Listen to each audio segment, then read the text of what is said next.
യാതൊരു അതിന് മറുപടി വേണം. ഒരു ഇടക്കാല ജാമ്യം മാത്രമാണ് അരവിന്ദ് കെജ്രിവാളിന് ലഭിച്ചിരിക്കുന്നത്. 2-ാം തീയതി തിരിച്ച് ജയിലിലേക്ക് പോകേണ്ട ആളാണ്.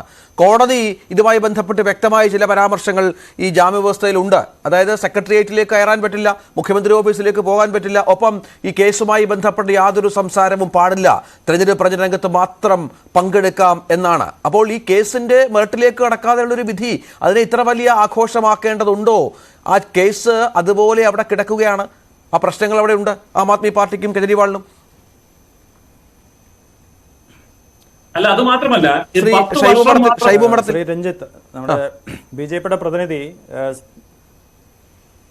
പ്രതിനിധി ജയസൂര്യൻ, അദ്ദേഹം അഭിഭാഷകനാണ് എന്നാണ് എനിക്ക് മനസ്സിലായത്. പക്ഷെ അദ്ദേഹം നിയമങ്ങൾ അറിയാതെ, വസ്തുതകൾ അറിയാതെ പറയുന്നതല്ല.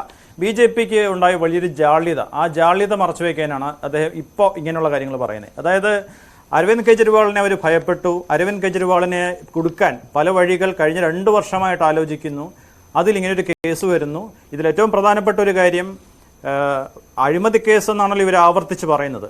അഴിമതി കേസാണെങ്കിൽ കേസെടുക്കേണ്ടത് ഇ ഡി അല്ല, കേസെടുക്കേണ്ടത് CBI ആണ്, അല്ലെങ്കിൽ ഡൽഹി പോലീസാണ്. അരവിന്ദ് കെജ്രിവാളിനെതിരെ കേസെടുത്തിരിക്കുന്നത് പ്രിവെൻഷൻ ഓഫ് കറപ്ഷൻ ആക്ട് അനുസരിച്ചല്ല. പ്രിവെൻഷൻ ഓഫ് കറപ്ഷൻ ആക്ട് അനുസരിച്ച് കേസെടുക്കുകയാണെങ്കിൽ നമ്മളുടെ വിവിധ സുപ്രീം കോടതി വിധികളിലൂടെയും ഹൈക്കോടതി വിധികളിലൂടെയും എസ്റ്റാബ്ലിഷ് ആയിട്ടുള്ള ഒരു സംഗതിയുണ്ട്. അതായത് അധികാരത്തിലിരിക്കുന്നയാൾ അദ്ദേഹം ഇതിൻ്റെ ഒരു ആനുകൂല്യം കിട്ടിയ ഒരാൾക്ക് ആനുകൂല്യം കൊടുത്തിട്ടുണ്ടെങ്കിൽ ആ ആനുകൂല്യം കൊടുത്തതിന് ഒരു തെളിവ് വേണം. മറ്റൊന്ന്, ഇതിൽ ഒരു കിക്ക് ബാക്ക് വാങ്ങിയിട്ടുണ്ടെങ്കിൽ ആ പണം വാങ്ങിയതിന് തെളിവ് വേണം. ഇത് പ്രിവെൻഷൻ ഓഫ് കറപ്ഷൻ ആക്ട് അനുസരിച്ച് കേസ് നിലനിൽക്കണമെങ്കിൽ പോലും അത് ആവശ്യമാണ്.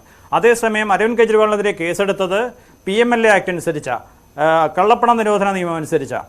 ഈ കള്ളപ്പണ നിരോധന നിയമത്തിൻ്റെ അവിടെയാണ് ED വരുന്നത്. കള്ളപ്പണ നിരോധന നിയമത്തിൻ്റെ ഒരു പ്രശ്നം എന്താണെന്ന് വെച്ചാൽ, നമ്മൾ ഇന്ത്യ 1990-കളിൽ ഒപ്പിട്ട UN ചാർട്ടറിൽ രണ്ട് തവണയായി ഒപ്പിട്ട UN ചാർട്ടറുകൾ അനുസരിച്ച് രാജ്യാന്തര കള്ളപ്പണ നീക്കം തടയുന്നതിനും കള്ളക്കടത്ത് തടയുന്നതിനും രാജ്യവിരുദ്ധ പ്രവർത്തനങ്ങൾ വിധ്വംസക പ്രവർത്തനങ്ങൾ തടയുന്നതിനുമായി ഉണ്ടാക്കിയ ഒരു നിയമമാണ് PMLA ആക്ട്. അതിൻ്റെ പേരൊരു മിസ്നോമറാണെന്ന് പറയാം. കാരണം കള്ളപ്പണമല്ല അതിലെ അടിസ്ഥാന സംഗതി, കള്ളക്കടത്തും രാജ്യവിരുദ്ധ പ്രവർത്തനങ്ങളുമാണ്. അതുകൊണ്ട് തന്നെ ആ നിയമത്തിൽ വളരെ കർക്കശമായ ചില വ്യവസ്ഥകളുണ്ട്. ഈ PMLA ആക്ട് അനുസരിച്ച് അറസ്റ്റ് ചെയ്യണമെങ്കിൽ സെക്ഷൻ 19 അനുസരിച്ച് ചില വ്യവസ്ഥകളുണ്ട്. ഞങ്ങൾ കോടതിയിൽ ചോദ്യം ചെയ്തത് ആ വ്യവസ്ഥകളാണ്. അദ്ദേഹം ആവർത്തിച്ച് പറഞ്ഞു പിന്നെ ജാമ്യം നിഷേധിക്കപ്പെട്ടു എന്ന്. അരവിന്ദ് കെജ്രിവാൾ ഒരു കോടതിയിലും ഒരു ജാമ്യാപേക്ഷയും കൊടുത്തിട്ടില്ല. അരവിന്ദ് കെജ്രിവാൾ പിന്നെ റോസവന്യൂ കോടതിയിൽ, അതായത് വിചാരണ കോടതിയിൽ ജാമ്യാപേക്ഷ കൊടുത്തിട്ടില്ല, ഹൈക്കോടതിയിൽ കൊടുത്തിട്ടില്ല, സുപ്രീം കോടതിയിലും ജാമ്യാപേക്ഷ കൊടുത്തിട്ടില്ല. അരവിന്ദ് കെജ്രിവാൾ ആകെ കൊടുത്തിട്ടുള്ളത് ഒരേ ഒരു അപേക്ഷ മാത്രമാണ്. അത് സെക്ഷൻ 19 അനുസരിച്ചുള്ള വ്യവസ്ഥകൾ പാലിച്ചിട്ടില്ല ഈ അറസ്റ്റ്. അതുകൊണ്ട് അറസ്റ്റ് നിയമവിരുദ്ധമാണ്, EDയുടെ അറസ്റ്റ് റദ്ദാക്കണം എന്നാണ് ആവശ്യം.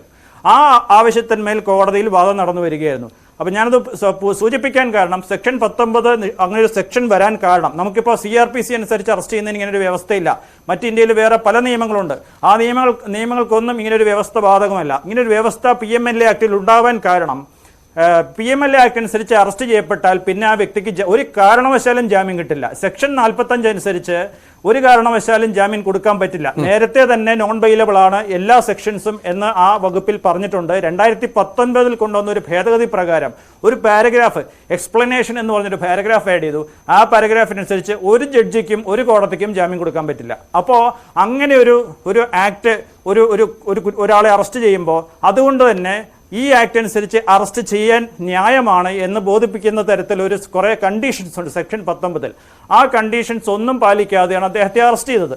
ഇതാണ് ഞങ്ങൾ കോടതിയിൽ കൊടുത്ത കേസ്. ആ കേസിൻ്റെ ഹിയറിംഗ് വേളയിലാണ് ജസ്റ്റിസ് സഞ്ജീവ് ഖന്ന ഇങ്ങോട്ട് പറയാണ്. കാരണം ഇതൊരു വളരെ ഗൗരവമുള്ള ഒരു കോൺസ്റ്റിറ്റ്യൂഷണൽ ഇഷ്യൂ, പെട്ടെന്ന് വാദം നടത്തി തീർക്കാനൊക്കില്ല.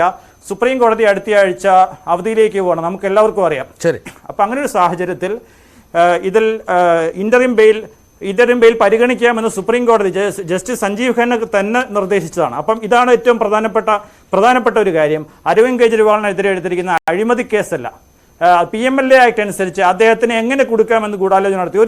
ഒരു കാര്യം കൂടി ചൂണ്ടിക്കാണിച്ചോട്ടെ. അതായത് ഒരേ ഒരു വ്യക്തി, നേരത്തെ കോൺഗ്രസിന്റെ പ്രതിനിധി അത് പറഞ്ഞതാണ്,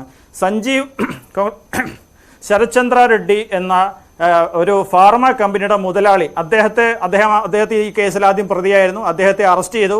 അദ്ദേഹം ജയിലിൽ കിടന്ന ശേഷം 3 മാസങ്ങൾ ജയിലിൽ കിടന്ന ശേഷമാണ് അദ്ദേഹം കൊടുത്ത സകല മൊഴികളിലും അദ്ദേഹം 10 10ഓളം തവണ അദ്ദേഹം മൊഴി കൊടുത്തു. ഈ സകല മൊഴികളിലും കെജ്രിവാളിനെ അറിയില്ല, കണ്ടിട്ടില്ല എന്ന് പറഞ്ഞ ആളെ കൊണ്ട് അവസാനം ഒരു മൊഴി കൊടുപ്പിക്കുന്നു. അദ്ദേഹം കെജ്രിവാളിനെ കണ്ടു, കെജ്രിവാളിന് പണം കൊടുത്തു എന്ന് പറയിപ്പിക്കുന്നു.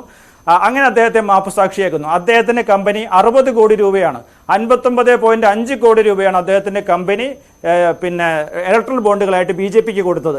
ഇവിടെ കഴിഞ്ഞ 2 വർഷമായി BJP നടത്തി വന്ന ഒരു ഗൂഢാലോചന ഇതിലൂടെ പുറത്തു വന്നു. ഇതിപ്പോൾ ഇന്ത്യയിൽ എല്ലാവർക്കും അറിയാം. ഇത് അദ്ദേഹത്തിന് BJPയുടെ നേതാവിന് അറിയാഞ്ഞിട്ടൊന്നുമല്ല. അവർക്കൊരു വലിയ അബദ്ധം പറ്റി. അവര് അരവിന്ദ് കെജ്രിവാളിനെ പിടിച്ച് ജയിലിലിട്ടു. അദ്ദേഹത്തെ ക്യാമ്പയിനിൽ നിന്ന് മാറ്റി നിർത്താമെന്ന് വിചാരിച്ചു. പക്ഷേ എന്താ സംഭവിച്ചേ?